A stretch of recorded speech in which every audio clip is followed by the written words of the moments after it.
Assalamualaikum warahmatullahi wabarakatuh. Perkenalkan, nama saya Alvin Bagus Prastia dari Prodi Pariwisata Syariah 2B yang sedang berkuliah di UIN 1 Tulungagung. Saya di sini akan membahas tentang kajian daya dukung untuk aquacultur dengan parameter fosfor tentang perairan Danau Tutut, Tombatu, dan juga Minahasa Tenggara. Tujuan dari video ini adalah untuk memberikan informasi tentang kajian daya dukung perairan Danau Tutut, Tombatu, dan juga Minahasa Tenggara untuk aquacultur dengan parameter fosfor. Dan juga tujuan video ini akan membahas tentang latar belakang kajian mengapa daya dukung perairan danau tersebut perlu dipertimbangkan dalam aquacultur dan juga pentingnya penelitian ini dan apa yang diharapkan dapat dicapai. Pasti kalian bertanya-tanya, mengapa penelitian ini penting dan apa yang diharapkan dapat dicapai? Nah, penelitian ini penting dilakukan untuk mengetahui daya dukung perairan Danau Tutut, Tombatu, dan juga Minahasa Tenggara dalam hal parameter fosfor. Dengan mengetahui daya dukung perairan tersebut, maka dapat dilakukan pengelolaan perairan yang tepat untuk mendukung keberhasilan kegiatan aquacultur. Selain itu, penelitian ini juga dapat memberikan informasi tentang kualitas perairan danau tersebut yang dapat menjadi acuan bagi pemerintah dan masyarakat dalam mengambil keputusan terkait penggunaan danau tersebut. Oke, mari kita masuk ke pembahasannya. Aquacultur dan peran fosfor dalam pertumbuhan ikan. Pasti kalian bertanya-tanya, apa itu aquacultur? Aquacultur itu adalah budidaya organisme air seperti ikan, udang, kerang, dan tumbuhan air di lingkungan buatan yang dikendalikan oleh manusia. Pertumbuhan ikan dalam aquacultur sangat tergantung pada kualitas air, termasuk ketersediaan nutrisi seperti fosfor.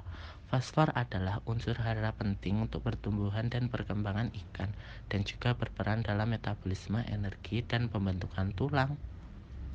Nah, untuk selanjutnya yaitu daya dukung perairan Danau Tutut, Tombatu, dan juga Minahasa Tenggara untuk aquacultur dengan parameter fosfor. Studi sebelumnya yang dilakukan tentang daya dukung perairan Danau Tutut, Tombatu, dan juga Minahasa Tenggara untuk aquacultur dengan parameter fosfor telah dilakukan oleh beberapa peneliti.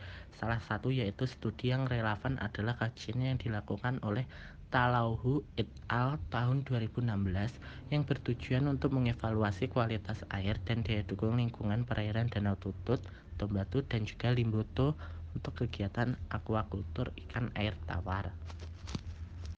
Nah, untuk selanjutnya yaitu metodologi. Apa itu metodologi? Metodologi adalah pengambilan sampel yang dilakukan pada 4 titik pengamatan. Sampel air diambil sebanyak 3 kali dalam 1 bulan selama 3 bulan berturut-turut.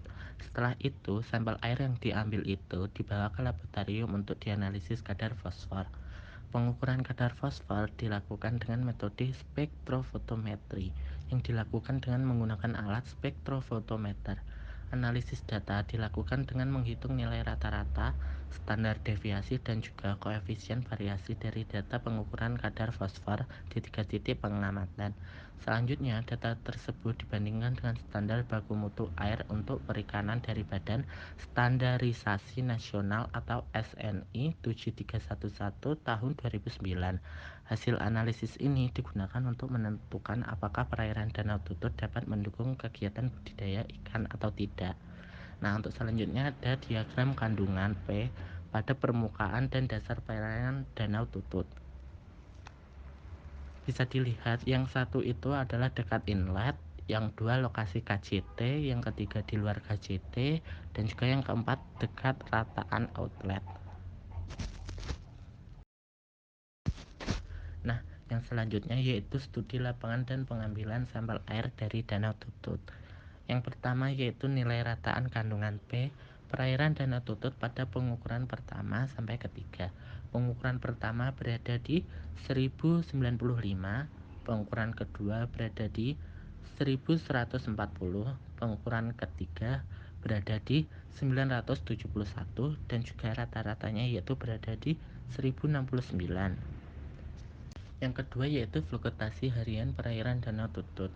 Untuk di jam 7 berada di 26 derajat Celcius. Kemudian di jam 12 siang semakin naik yaitu berada di 29 derajat Celcius.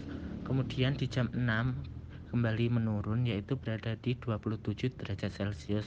Kemudian mengalami penurunan lagi, yaitu berada di 26 derajat Celcius, dan di jam 4 berada di 25,5.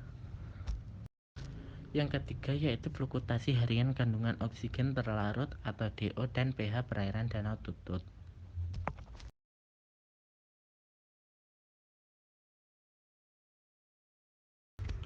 Untuk selanjutnya yaitu hasil dan analisis.